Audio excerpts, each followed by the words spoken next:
Hello, we are from SomosBasket. Thank you, Steve Smith, for attending us. First question, once All-Star, NBA champion, an exemplary player on and off the court. But for the younger NBA fans, who is Steve Smith? Steve Smith is an old guy. He used to play who just enjoyed and had a special time in the NBA. Unbelievable opportunities. You look back at your career as you reflect. I won a world championship, won an NBA championship, won a gold medal, and then an All-Star, and then got a chance to play with some phenomenal players. Tim Duncan, David Robinson, Tony Parker, Manu Ginobili, Rasheed Wallace, Arvydas Sabonis, Shaquille O'Neal, Dwayne Wade. And in the Olympics, I played with everybody.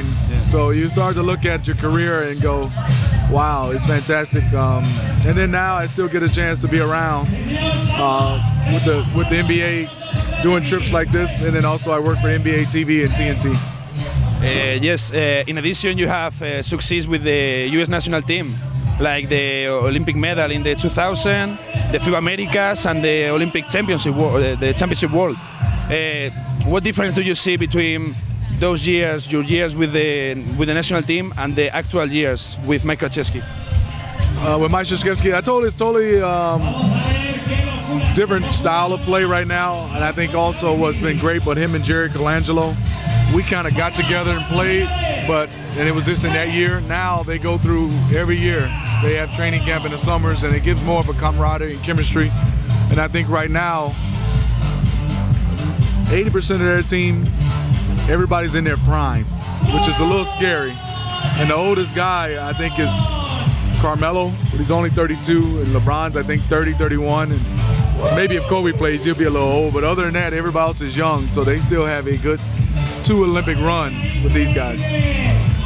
As one of the most integral players in the history of the Atlanta Hawks and one of the best leaders, what values do you think that an NBA player has to show to the society? I'm sorry? An NBA player, what values do you think that has to show to the society? Yes. I think for sure, you have to have the discipline. You got to have humility. I think also for you also have to have a passion and a love. And then I think for and in your community, I've always believed you have to give back to the community you're playing for, the way you live, and also represent yourself. And always understand is not only do you have that NBA jersey on the court, you got to pretend like you have that NBA jersey off the court. And it means so much for me. I always said, I had to represent the franchise on the front of my chest, but also more importantly, I represent my name and my family on the back of my jersey. And so I was always taught that as a young age, you played on the team, even not playing, walk around like you still have that jersey on and everybody's watching. Talking about the upcoming season in the NBA, there are a lot of big teams like the Spurs, the Warriors, Cavaliers. Which is your favorite team to the NBA champion?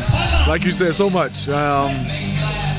Clippers, OKC, Golden State, Spurs, Cleveland, Chicago, Atlanta. I'm going to give a little edge to the Cleveland Cavaliers, but never count out the Spurs, and obviously you can't count out the champs and the Golden State Warriors.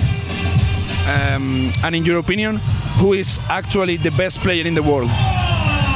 I think overall the best player in the world is LeBron James, but I think what's great about the NBA right now, back years ago you kind of said he's the MVP, especially when I played it. Michael won every year. I think this year, and now at present, you have Kevin Durant, you have LeBron, you have Stephen Curry, you have James Harden, you have Westbrook, you have Anthony Davis. So you have 6 or 7 guys that could easily win the MVP. Some days ago, it was the Eurobasket, where Pau Gasol was so dominant. We don't know if you had seen, but he made 14 points and 11 rebounds versus France. What do you think about Pau Gasol with 35 years doing this type of things? And I'm 46, and I look back at 35 and say, unbelievable to me. I saw him and played against him when he first came in the league, and it seems like last year, and then accounting Eurobasket, has been his best year. Unfortunately, got hurt in the playoffs, but regular season numbers were phenomenal. The Eurobasket championship, he was phenomenal. It just seems like he's getting better and better and better. Him and Tim Duncan, I got to figure out what kind of water they're drinking, so I probably need some of that. And the last question, there are now a lot of young European players with a lot of talents like Kristaps Porzingis, Dennis Schroeder, Nikola Mirotic, Giannis Antetokounmpo. What do you think about these players and which impact they could have in the NBA? I think right now the game has grown globally, and I think all those players, even back in my day, was very skillful. But I think right now, athleticism is catching up. I mean, Giannis is unbelievable. I mean, Porzingis is long. They're all skill level. I think it's catching up to the athletic ability, and I think that's where the edge used to be in the United States, where athletically. But I think international players are closing the gap, skill-wise for sure, but I think also athletically. Thank you, Steve, for attending us. Thank you. Thank you. We hope to see you again here in Spain. No problem. Every year. Thank you.